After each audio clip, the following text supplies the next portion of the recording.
you don't have to be technical to build and understand an app at a high level. You just don't. And in this video series that I'm starting, we're going to go from idea to a shipped product, either on web or mobile. And I say that you don't have to be technical because I'm speaking about myself. I don't consider myself to come from a traditional coding background. I didn't get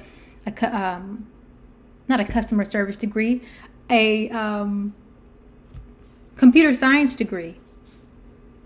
I didn't. I was curious. I looked at documentation, and this was before the coding agents got really, really good.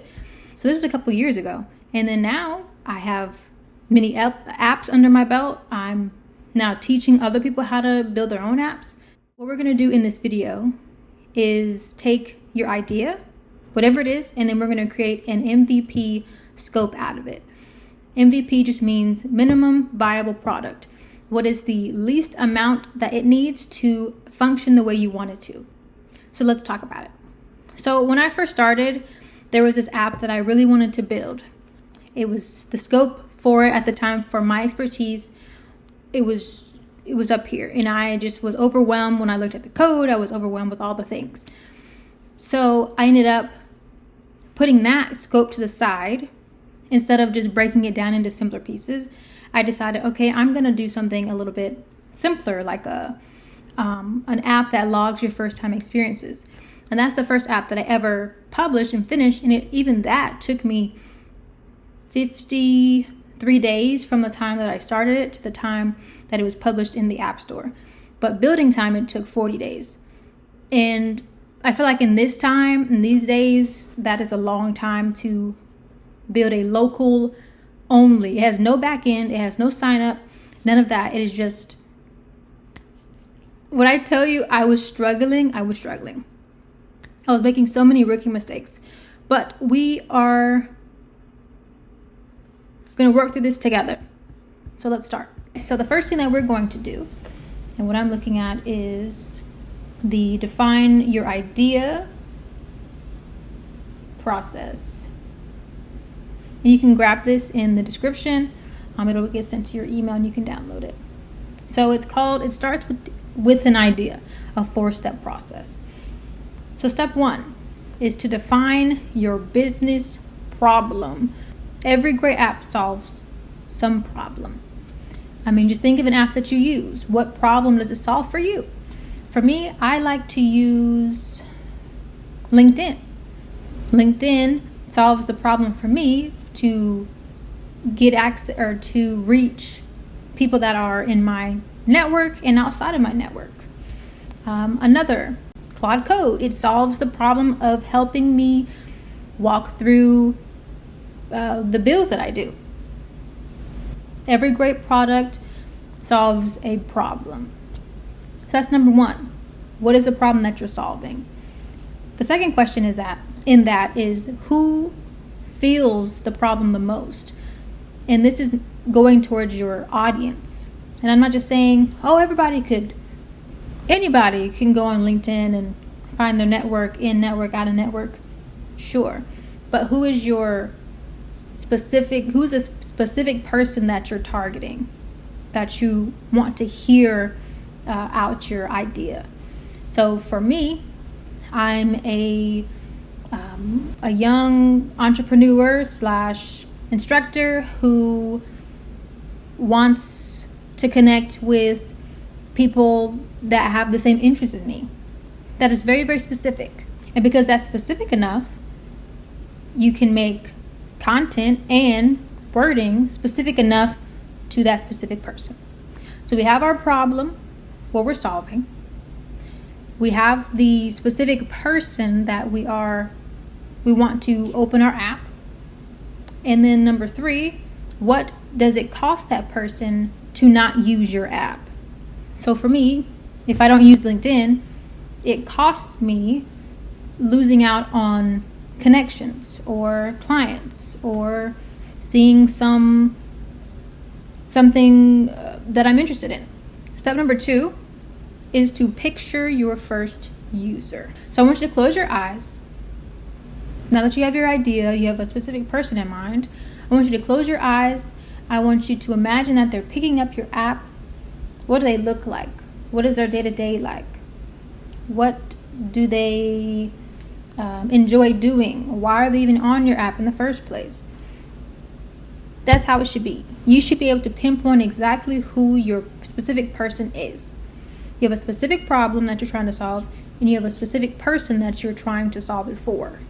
Step 3 is about the experience. This is actually describing what the user is going to do in your app, minimally.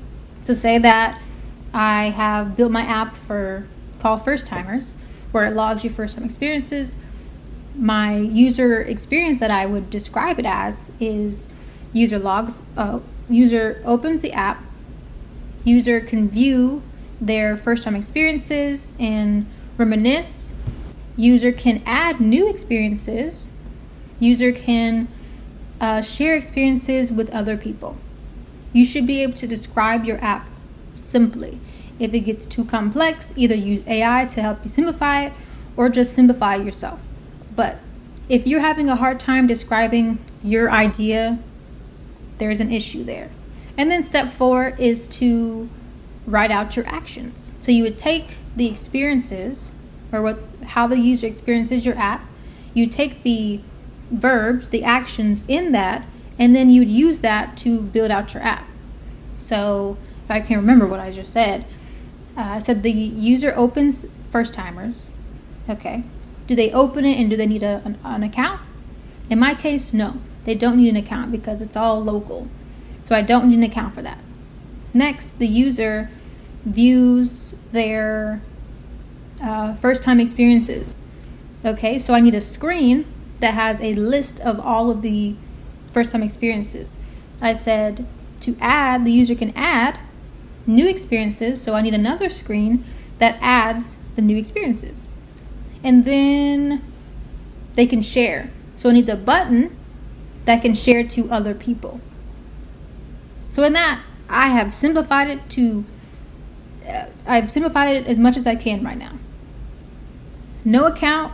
I know that I'm only doing this locally, so I won't need any big connectors, APIs, none of that. Everything is local. I need an ad screen. I need the list screen, and I need a share button. I may need more down the line, which I do, like a edit screen, and to be able to delete stuff, but start somewhere. And then if you decide, okay, this app isn't done yet because it doesn't function minimally to the least of its ability, then start thinking a little bit more. But just to get you started, start small. It doesn't have to be this huge thing. Don't be like me, where I spent months trying to continue to add features because I was like, oh, it could use this and it'd be nice like this, and users would want this. I had no users until I published it. And who's to say that users would have even wanted those things? Those were things that I wanted my users to use. So those are the 4 things. So define your problem, define the specific person that you're solving the problem for. Number 3 is to describe the experience that your user will have on your app. And then number 4 is to take the experience, the actions from that, and then use those actions to build out your screens or build out the functionality for your app. And this may be the most boring part about the entire thing, but 20 minutes of this, just like really defining your problem, defining your specific user, like this will help you tenfold, because not only does this spill over into marketing, it spills over into the structure of your prompts, the structure of your folders, the structure of how the AI interprets your code base. Like, these are important things. So if you even just spend, 5 minutes figuring out your problem, your specific person, the experience, and writing out the actions, you are much further than a lot of people. And you're much further than I was when I was first starting. Just know that your idea is worth building. And at this point, it's you against the computer. It's you against the AI. Let's go define it. Let's go build out your idea. I'll see you in the next one.